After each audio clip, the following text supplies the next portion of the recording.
Señor, te queremos agradecer esta noche poder estar juntos y estar alrededor de tu palabra.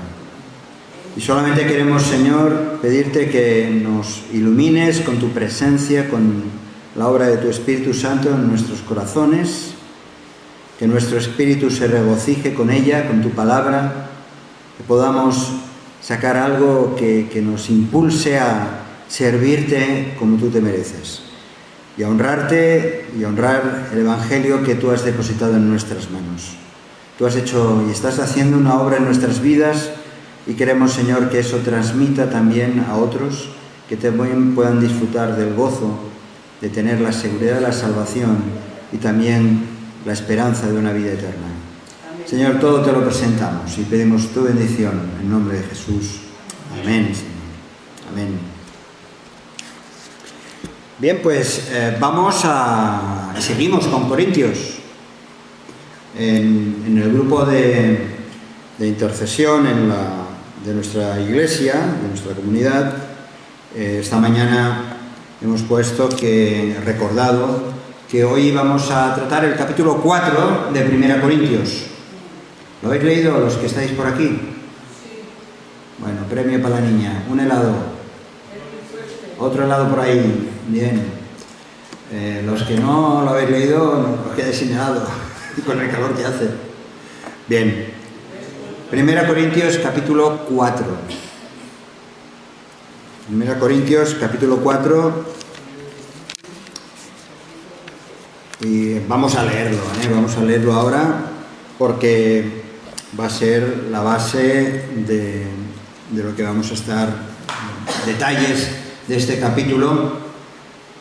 Yo sinceramente esta carta a los Corintios, el hecho de estar haciéndolo así poquito a poco, a mí yo lo estoy pasando pipa, yo estoy disfrutando.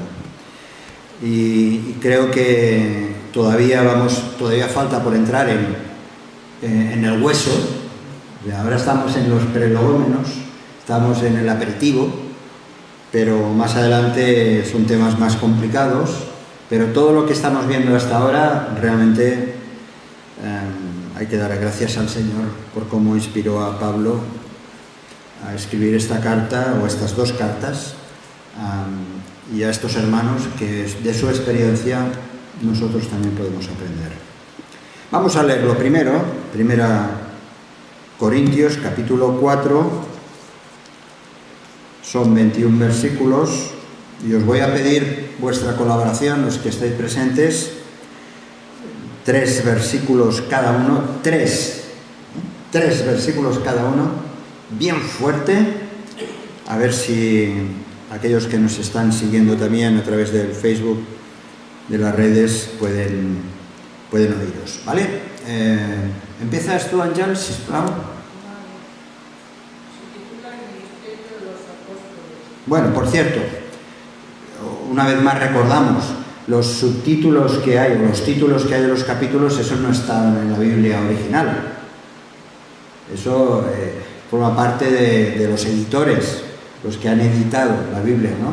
Así que no son inspirados, por lo tanto, pero está bien, nos orientan. Vale, perdona, Dice, así pues, tengamos los hombres por servidores de Cristo y administradores de los misterios de Dios. Ahora bien, se requiere de los administradores que cada uno sea hallado fiel. Yo, en muy poco, tengo el ser juzgado por vosotros o por tribunal humano, y ni aun yo me juzgo a mí mismo. 4. Porque aunque de nada tengo mala conciencia, no por eso soy justificado, pero el que me juzga es el Señor. Así que no juzguéis nada antes de tiempo, hasta que venga el Señor, el cual aclarará también lo oculto de las tinieblas y manifestará las intenciones de los corazones. Y entonces cada uno recibirá su alabanza de Dios.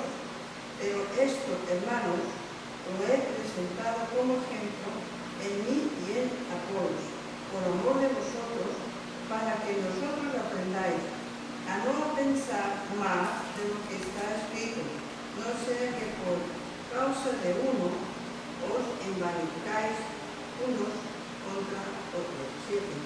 Porque ¿quién te distingue? Porque tienes que no hayas recibido, o si lo recibiste, porque te glorias como si no lo hubieras recibido. Ya está saciado, ya está listo. Si nosotros reináis, y ojalá reinaseis, para que nosotros reinásemos también juntamente con vosotros. Porque según pienso, Dios nos ha vivido a nosotros, los apóstoles, como a posteros, como a sentenciados a muerte. Pues hemos llegado a ser espectáculo al mundo, a los ángeles y a los hombres. Bien. Esto es otra versión, lo que veo. Por causa de Cristo nosotros somos los ignorantes. Ustedes en Cristo son los inteligentes. Los débiles somos nosotros, los fuertes son ustedes. A ustedes se les estima y a nosotros se nos desprecia. Hasta el momento pasamos hambre. Tenemos sed, nos falta ropa y nos maltrata. No tenemos dónde vivir. Por estas manos nos matamos trabajando. Si nos maldicen, bendecimos. Y si nos persiguen, los soportamos. El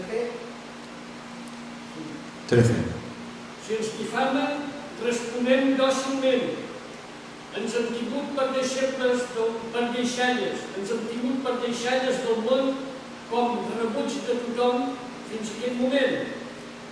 No escric això per avergonyir-vos, sinó que us amonesto com a fills estimats. Perquè encara que tinguéssim els instructors en Crist, els tinguéssim a milers, no tindríeu pas gaires pares. És que jo us he engendrat en Crist Jesús, per mitjà de l'Evangeli. Por tanto, ruego que me imitéis. Por eso mismo os he enviado a Timoteo, que es muy amado y fiel en el Señor, el cual os recordará mi proceder en Cristo, de la manera que enseñó en todas partes y en todas las iglesias. Mas algunos estáis envanecidos, como si yo nunca hubiese querido a vosotros. 19. Lo cierto, veremos resumidos, porque el reino de Dios no es cuestión de palabras, sino de poder. ¿Qué te conviene que vaya a verlo con un látigo o con amor y espíritu pacífico? Bueno, es interesante esa versión que no, en la Reina Valera dice, ¿qué esperáis? ¿Que vaya con vara o con amor? Y en esa versión dice con látigo, o sea, todavía más fuerte, ¿no? Bien, gracias hermanos, gracias. Y es interesante, yo siempre he sido partidario de poder cotejar la palabra con diferentes versiones, porque te da un colorido de las traducciones. Y ya sé que unos pues simpatizan más por una versión o por otra, y está bien, está bien. Bueno, pues tenemos este capítulo donde es una reivindicación, como está en ese título que en algunas Biblias, algunas versiones tenemos, el ministerio de los apóstoles, y es una reivindicación. Pablo exhorta aquí a los corintios que no piensen en Apolos, ¿os acordáis? Apolos, Cefas o él mismo, que no piensen los corintios como líderes, estos personajes, cada uno como si fuera de su propio partido, sino que en realidad lo que está diciendo es que los consideren a todos como siervos o servidores de Cristo, depende de la versión. Ahora es interesante la palabra servidor. Esta palabra que aparece aquí en el pasaje es hiperetes, que es una palabra que tiene que ver con los remeros, los esclavos o fugtivos que estaban encarcelados en los barcos estos de romanos, Aquellos que eran los remeros, que estaban allá en lo más hondo del barco, esto eran hiperetes, servidores. Y está diciendo que ellos se consideran como hiperetes, como remeros. Y qué ilustración más bonita, sabiendo que hay un capitán, que es Jesucristo, y hay algún corito, ¿verdad?, que habla de esto, de Jesucristo es mi capitán, ¿no?, y va remando, ¿no? Pues esa es la idea que Pablo está expresando a los corintios. Nosotros nos sentimos, dice, como estos servidores. Pero también utiliza esta palabra de administradores. Oikos significa hogar, y oikonomos es mayordomo, el que cuida del hogar. Pablo usa esta otra imagen para decir cómo se ve a sí mismo y cómo también tanto Apolos como Cefas, como aquellos que están sirviendo a la iglesia, son mayordomos ¿de qué? De los secretos que Dios quiere revelarle a su pueblo. Administradores de los secretos. Habla de los misterios, ya lo hemos mencionado en otros momentos, ¿verdad? Misterios no es que haga algo misterioso, sino los misterios se refiere a aquello que antes estaba oculto, en el sentido de que todavía no había llegado el tiempo de la revelación, y a través de la venida de Jesucristo ya se había desvelado esos misterios. Y tanto Pablo como tantos otros, y nosotros también ahora, somos administradores de esos misterios, de esos que ya no es un misterio, porque para ti y para mí ha sido un descubrimiento, y el Espíritu Santo lo ha revelado, y aquí tenemos la palabra de Dios que nos ayuda a entender y a compartirla con otros. Así que empieza el capítulo diciendo: ténganos los hombres por servidores y administradores de los misterios de Dios. Y por lo tanto, como administradores, el administrador, el mayordomo, en aquella época era aquel que se ocupaba de las propiedades, de los recursos de su amo, pero eran esclavos, no eran propietarios, no era el gerente, sino que eran esclavos que tenían la función de cuidar de los recursos de su amo. Y así, y dice, por eso añade el versículo 2, cada uno se ha hallado fiel, que cada uno se ha hallado fiel como servidor y esclavo. En los versículos siguientes, lo que está hablando, no sé si os habéis fijado, pero habla de juicio, de ser juzgado, de que nadie quiero que me juzgue, no juzguéis malamente. Hay tres tipos de juicios que aparecen aquí. Los corintios, con sus preferencias por esos diferentes líderes, que lo estamos mencionando casi cada semana, pues habían hecho juicio sobre otros líderes que no eran de su preferencia. Yo soy de Apolos, aquel decía, no, pero yo soy de Cefas, etc. Hacían preferencia y en un sentido juzgaban cómo eran los otros. Pablo habla de tres clases de juicios, muy rápidamente los vamos a ver. En primer lugar, el juicio de los semejantes. En su caso, Pablo dice que no le importa en absoluto la opinión o el juicio que otros hagan de él. Él tiene claro que quien tiene que juzgarlo es el Señor. O sea, no me importa lo que tú opines, porque yo como obrero, como servidor, como administrador, sé que tendré que dar cuentas al Señor. Eso en primer lugar. Porque fue el que le llamó, el Señor, de una manera directa y clara, en el caso de Pablo, el que le llamó y le envió. Pero sin embargo es cierto que el juicio de nuestros semejantes, el opinar sobre otros, puede ser algo acertado. Quiero decir que si en general todo el mundo admira cualidades, yo qué sé, de honradez, de sinceridad, de amabilidad, de hacer las cosas rectas, ¿verdad? Todo el mundo más o menos puede discernir, puede ver y distinguir a personas y en un sentido juzgar desde esa perspectiva, y no vamos a decir que eso es malo, pero fijaos lo que decía un filósofo un filósofo griego, él solía decir que solo hay dos personas que es posible que te digan la verdad de ti mismo. Un enemigo que ha perdido los estribos y posiblemente tenga la razón, o un amigo que te quiere entrañablemente. Es verdad. Incluso aquel que se opone a ti, posiblemente se opone porque está reconociendo en ti pues unas cualidades y una manera de ser y de hacer, ¿no? Es cierto que no debemos dejar que el juicio de los demás nos aparte de lo que creemos que es correcto. Eso también. No tenemos que ir dando tumbos en función de lo que otros opinan de uno mismo.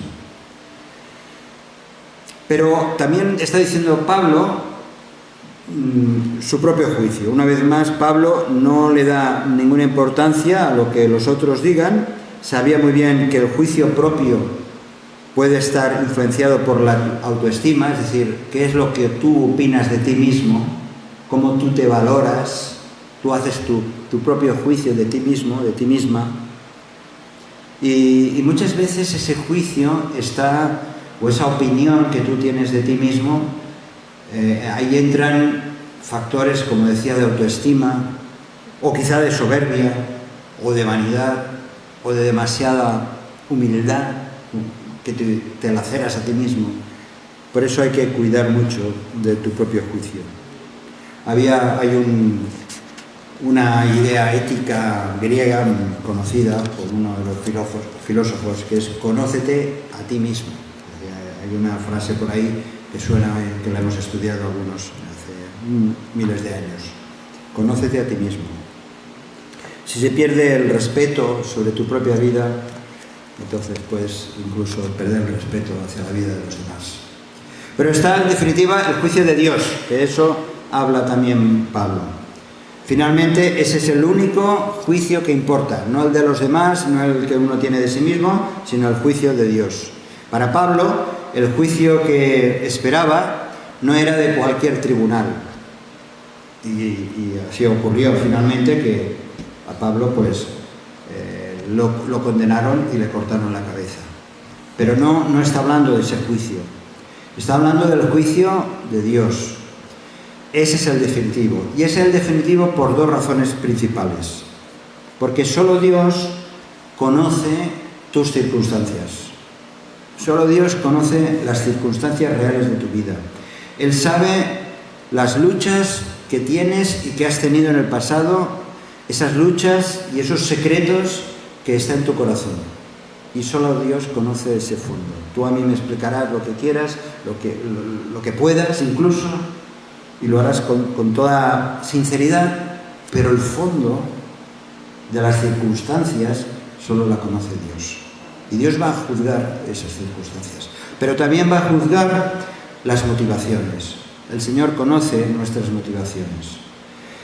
Incluso hay acciones que parecen nobles, que parecen buenas, pero pueden haberse realizado por motivaciones muy egoístas. Por ejemplo, voy a poner un ejemplo. Dices, bueno, me ha tocado la lotería y voy a dar 100.000 euros a la iglesia. Y qué bonito, ¿no? Qué bien, qué alegría. Bueno, si hay alguno que le toca, que avise. Pero ¿cuál es realmente la motivación? Es decir, bueno, yo he dado 100.000 euros o quiero que me coloquen ahí en la puerta una placa. Las motivaciones. Los hechos pueden ser buenos, pero ¿cuáles son las motivaciones, no? O todo lo contrario. Pueden haber acciones que parezcan que no tienen nada de importancia, que incluso hasta parecen rastreras, y sin embargo las motivaciones han sido por los motivos más elevados. A veces hay personas que estén dispuestas a ayudar a otro y piensas, bueno, ¿por qué tiene que ayudarle ese a esa otra persona? Y en cambio hay una motivación de solidaridad, de amor, de preocupación por otros, ¿no? Haríamos bien en recordar dos cosas ante esta situación. La primera es que cuando escapemos de todos los otros juicios o cerremos los ojos, que el Señor nos los cierre, a quien le tenemos que dar cuentas, en definitiva, será el Señor, al juicio de Dios. Al juicio de Dios. Y en segundo lugar, el juicio es algo que le corresponde hacer a Dios. Tengámoslo presente. Al final, nosotros querremos hacer lo mejor las cosas posiblemente, de la manera más posible, pero al final, quien va a hacer el juicio y quien le corresponde hacer el juicio es al Señor, es a Dios. Bien, vamos adelante con el capítulo. Encontramos ahí todo un fragmento del capítulo 4, del versículo 6 al 13, varios aspectos interesantes. Los hemos leído. Vamos a ir un poquito en detalle. Así como Pablo y Apolos deben mantenerse humildes, que eso lo vemos como lo está transmitiendo Pablo, pensando que no es el juicio humano el que deben tener en cuenta, sino el de Dios, los corintios deben también practicar la humildad. Dice versículo 6, versículo 6, en la segunda parte.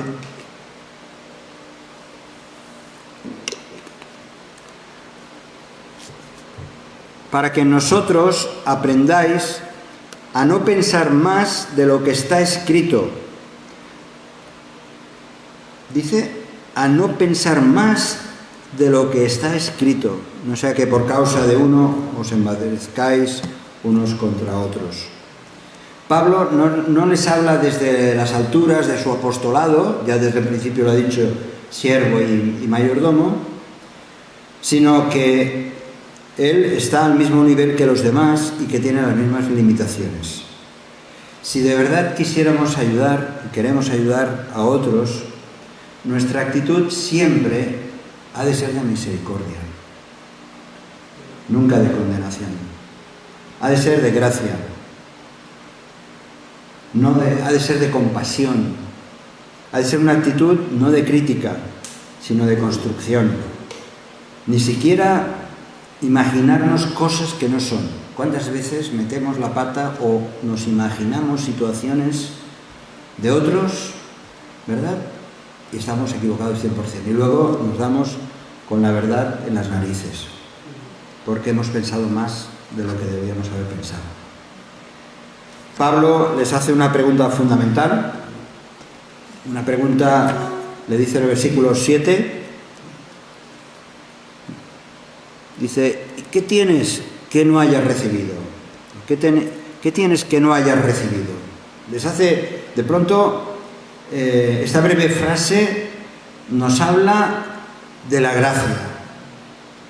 Nadie habría llegado a conocer a Dios si a Él no le hubiera placido. Nadie podría obtener la salvación si Dios no hubiera obrado la salvación. Nadie se puede salvar a sí mismo si no fuera precisamente por la gracia de Dios, por la misericordia de Dios. La pregunta esta, ¿qué tienes que no hayas recibido? Si es que lo has recibido todo, lo has recibido todo. Todo lo que somos, todo lo que tenemos, nos lo ha dado Dios, nos lo está dando Dios. Dios lo hace por pura gracia. Forma parte de uno de sus atributos. Hoy estaban viendo, no sé si habéis visto en televisión, hay un telescopio que han enviado el año pasado, lo enviaron hacia un punto del universo y estaban diciendo las imágenes tan nítidas que estaba reflejando este telescopio. Y yo estaba pensando, pues serán muy nítidas, pero todavía hay más. No sé hasta dónde llega ese telescopio, ¿no? Pero todavía hay más. El universo es... Entonces, claro, cuando uno se para delante de la idea de Dios, de la gracia de Dios, que es el creador de todo ese universo infinito, pues uno se le encoge el ombligo y dice, Señor, gracias. Gracias porque me lo has dado todo. Así que, ¿qué tienes que no hayas recibido? Hermano, hermana, si lo tenemos todo. No hay lugar para el orgullo, no hay lugar para la soberbia. Y la falta de los corintios había sido, ¿sabéis? Había sido de olvidarse precisamente de estas cosas tan básicas, que debían sus almas y su salvación, la debían todo a Dios. ¿Qué tienes que no hayas recibido? Pablo compara el orgullo de los corintios, su autosatisfacción, lo que ellos pensaban, su sentimiento de superioridad, sobre todo con estas opiniones y discusiones que tenían entre ellos, las compara con su vida de apóstol. Los versículos del 9 al 10. Dice, según pienso, Dios nos ha exhibido, fijaos, vosotros os estáis pavoneando, y en cambio Dios nos ha exhibido a nosotros, los apóstoles, los enviados, como postreros, como los últimos, como sentenciados a muerte, pues hemos llegado a ser espectáculo al mundo, a los ángeles y a los hombres. Nosotros somos insensatos por amor de Cristo, mas vosotros prudentes en Cristo, según ellos, claro. Nosotros débiles, mas vosotros fuertes, según ellos. Vosotros honorables, mas nosotros despreciados. Está poniendo un ejemplo, una ilustración, como tantas veces hace Pablo, y que lo hace muchas veces utilizando ilustraciones gráficas militares. Está poniendo el caso de una victoria, ¿no? De una victoria. Un general romano, cuando llegaba después de haber conquistado determinado territorio y llegaba de nuevo a la ciudad, a Roma, por ejemplo, se le concedía entonces entrar y desfilar en triunfo por las calles de Roma, la gente lanzando gritos de alegría y de júbilo, ¿verdad? Alguna película lo hemos visto así, ¿verdad? Y al final, eso es la gran entrada de triunfo, y al final, ¿quién iban? Los que habían sido derrotados, los esclavos, arrastrándose allí y llevándoles con sufrimiento, ¿no? Eran la evidencia de su victoria. Pues está poniendo Pablo esta imagen delante de los corintios y delante de nosotros. Dice, fijaos lo que dice, como postreros, los últimos. Pues aquellos esclavos iban a ser o llevados a esclavitud o sentenciados a muerte al circo y enfrentándose a los leones. Sentenciados a muerte. Hemos llegado a ser, dice, espectáculo del mundo. Tremendo.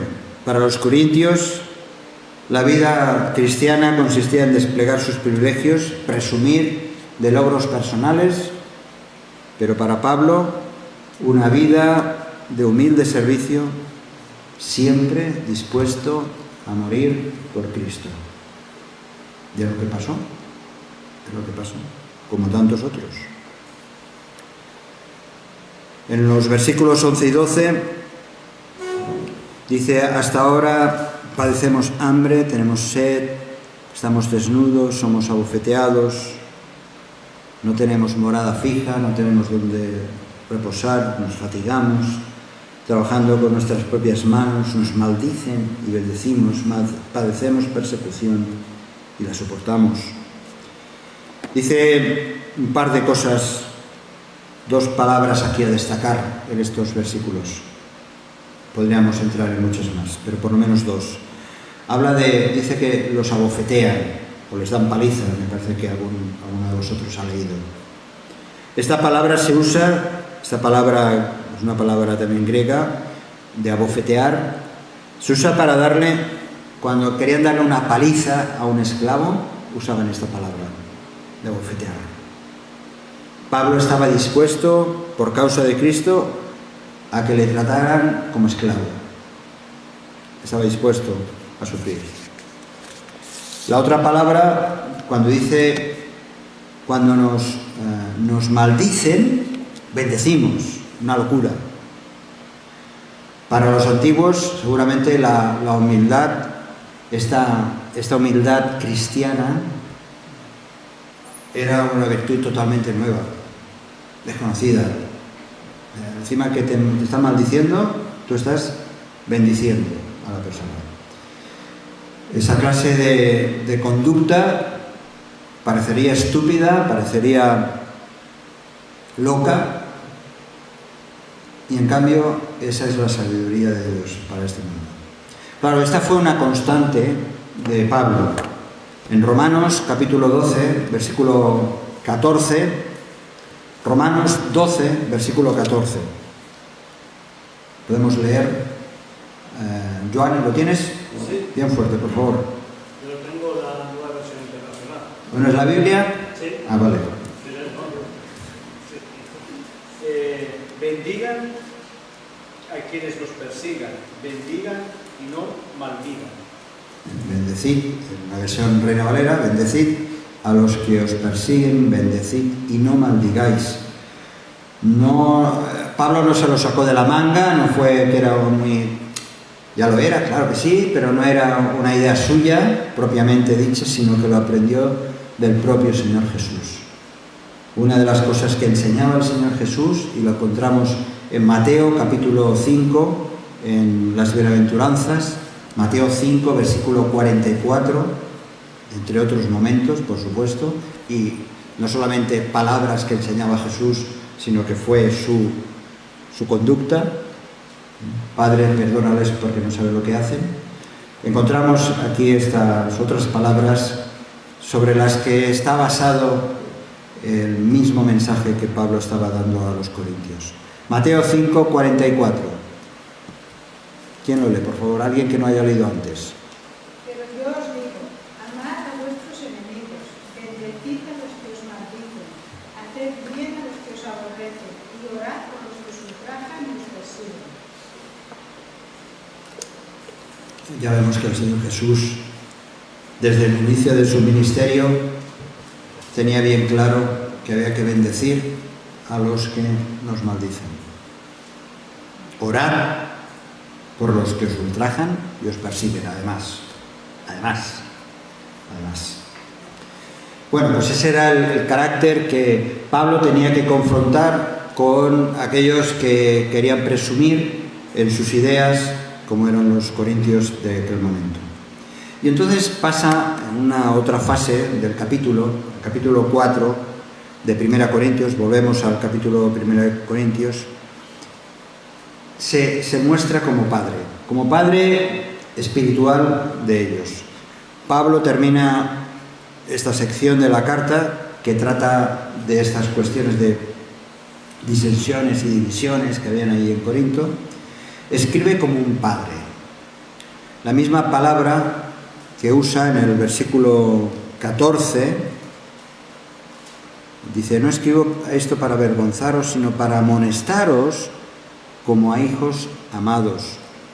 O sea, esta palabra de amonestaros, de advertiros, es la que se usa corrientemente, esta misma palabra, para expresar el consejo que da en Efesios capítulo 6, versículo 4. Efesios 6, versículo 4. Efesios 6, versículo 4. ¿Lo puede leer alguien que no haya leído, por favor?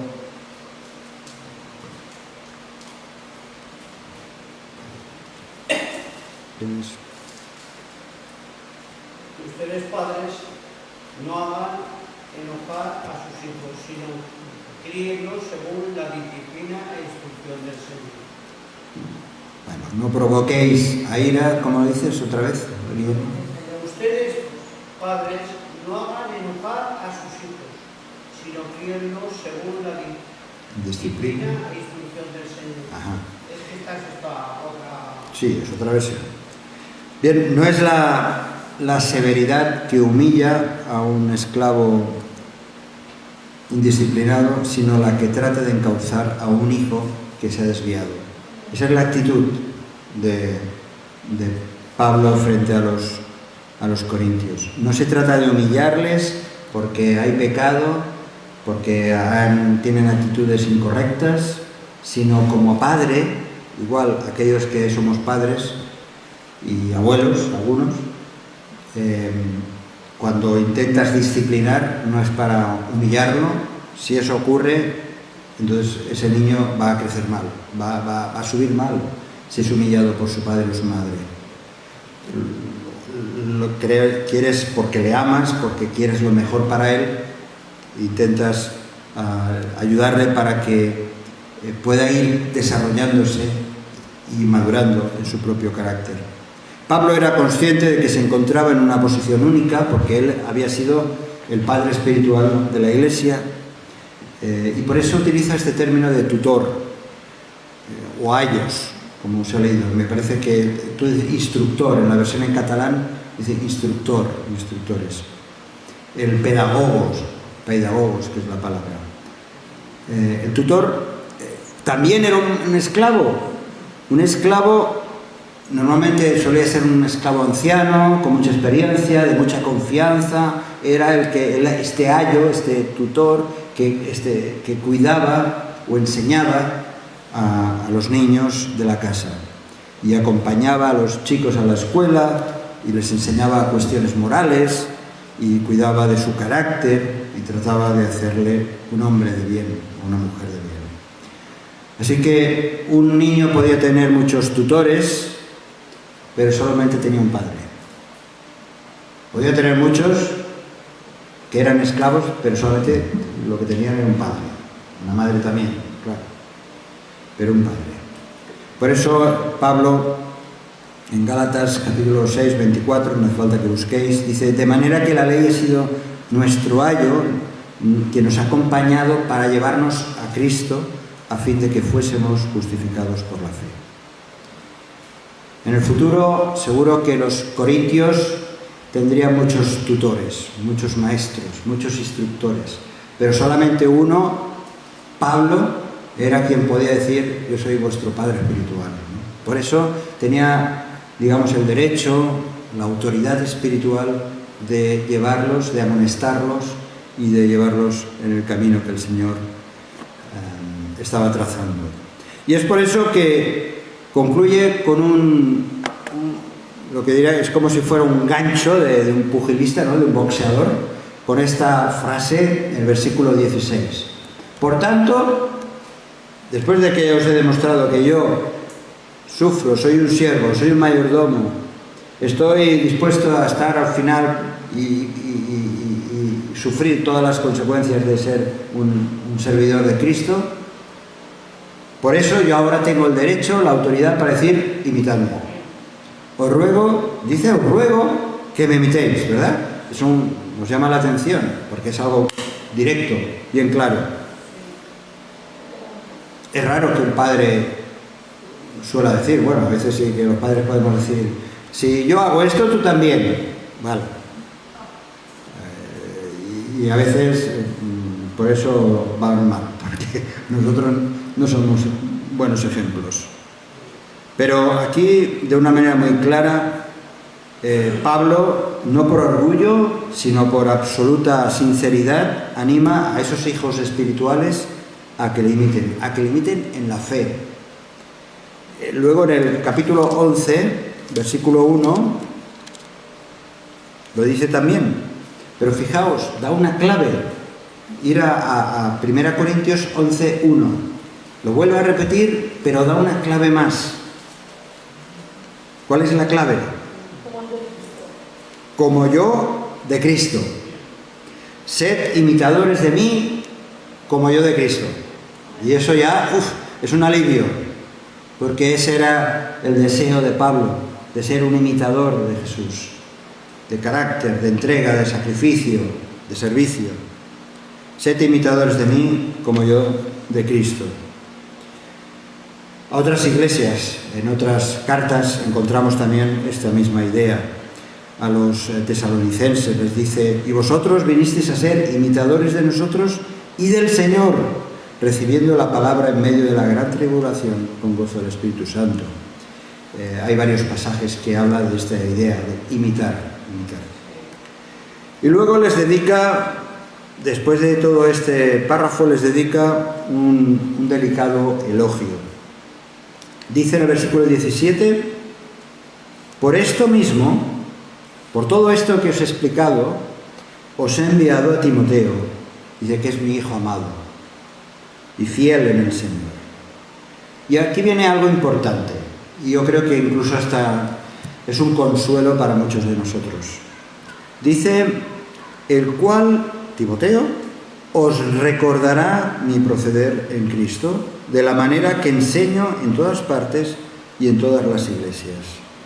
Lo que quiero subrayar aquí es, os recordará. Timoteo os recordará.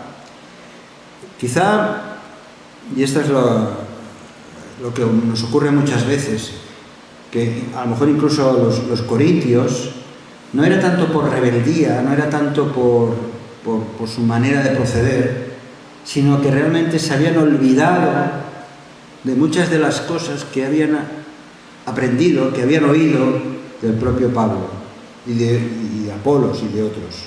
Se habían olvidado. Y muchas veces, no sé si estáis de acuerdo conmigo, que nos olvidamos de tantas cosas que sabemos de la palabra, que no aplicamos, no porque no las sepamos, es que nos olvidamos. Y ya no es una cuestión de que nos falle una neurona, no. Es que nuestra mente está en otras cosas y en otras preocupaciones e intereses. Así que nos olvidamos incluso hasta del Señor, o por lo menos de nuestros deberes con el Señor. Muchos de nosotros necesitamos, por encima de todo, esforzarnos en vivir dándonos cuenta de la presencia del Señor en nuestras vidas. Y nos olvidamos. No solo en los cultos, sino todos los días, cuando Jesús nos está diciendo, acuérdate de mí, tenme presente, recuerda mis palabras, recuerda mi obra, mi vida, mi persona, acuérdate. Y Pablo, después de decir, bueno, os envío a Timoteo para que os acordéis, para que recordéis lo que ya sabéis, Pablo se detiene ya, acabando el capítulo, para hacer un desafío. Para que no se crean que el que les mande a Timoteo quiere decir que Pablo ya no va a ir más para allá, irá cuando se le presente la oportunidad y entonces les hará un examen. Dice el versículo 19, pero iré pronto a vosotros, no os penséis que porque envío a Timoteo me he olvidado de vosotros, no. Dice, si el Señor quiere, y conoceré no las palabras, sino el poder de los que andan envanecidos. El poder de los que andan envanecidos. Estos corintios parece ser que hablaban un montón, les gustaba hablar más que a mí, pero no eran sus palabras altisonantes lo que contaban, sino que de verdad tenía valor eran sus acciones, sus hechos. Jesús nunca dijo, por sus palabras los conoceréis, ¿verdad? No dijo eso el Señor. Por sus hechos, por sus obras los conoceréis. El mundo está lleno de gente que habla del cristianismo, quizá nosotros hablamos mucho, pero una acción vale más que 1000 palabras. Y entonces Pablo deja más adelante, Pablo deja esta frase que la habrás leído muchísimas veces, ¿verdad? Y que la hemos repetido. El reino de Dios no consiste en palabras, sino en poder. Aquí de repente Pablo introduce la idea, el concepto del reino de Dios, que hasta ahora no lo había sacado. Hablar del reino de Dios es muy extenso, no lo vamos a hacer por supuesto ahora. De hecho, el propio Señor Jesús, desde el principio de su ministerio, empezó anunciando el reino de Dios. Y lo que sí que está claro es que el reino de Dios tiene que ver con el gobierno de Dios en el corazón de las personas. Es cierto que hablar del reino de Dios tiene muchos aspectos, muchas cosas, pero lo que sí que está claro es que el reino de Dios nos habla de la autoridad de Dios sobre sus súbditos, que somos nosotros. No solamente por el hecho de ser quien es, Dios del universo, como decía antes, soberano, sino que su deseo es influenciar en un estilo de vida basado en las realidades espirituales, no en las palabras. Dice el texto que el reino de Dios no consiste en palabras, sino en poder. Y la palabra poder aquí no es la misma que normalmente tenemos con el dinamos, ¿no? de acción, sino tiene que ver mucho con virtud, es decir, de un estilo de vida. El reino de Dios no consiste en palabras, sino en un estilo de vida, que esos son hechos, que eso es lo que se ve.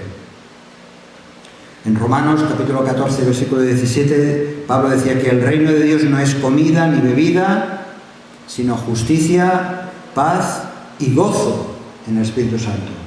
Fijaos, pasa de lo material, está diciendo el reino de Dios no consiste en lo material, sino en cosas íntimas, reales, de la vida personal, de la vida interior, de la virtud.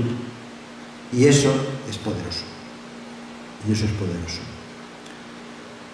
Pablo acaba preguntándoles si va a tener que ir a imponerles, como antes hemos leído, ¿no? A imponerles una disciplina o compartir con ellos el amor. ¿Qué tengo que ir? ¿Qué tengo que hacer? ¿Llevar vara? ¿Llevar el látigo para que me hagáis caso? Y él pone delante el amor. El amor.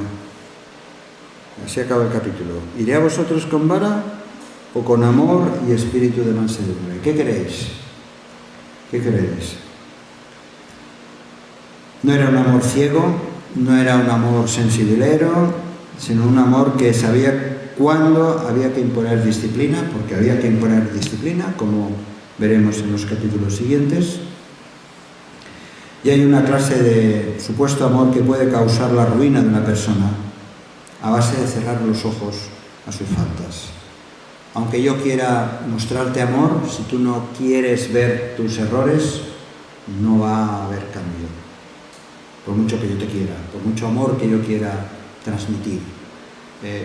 La persona que necesita algún tipo de corrección, de disciplina, estamos hablando de creyentes. Pero el amor de Pablo era de los que saben que a veces hay que hacer daño para remediar el mal. Y hay que tocar la herida. A veces hay que tocar la herida. Para sanar, no para otra cosa. Siempre para sanar. Para sanar. Bueno, interesante el capítulo, ¿verdad? Va a sacarle jugo.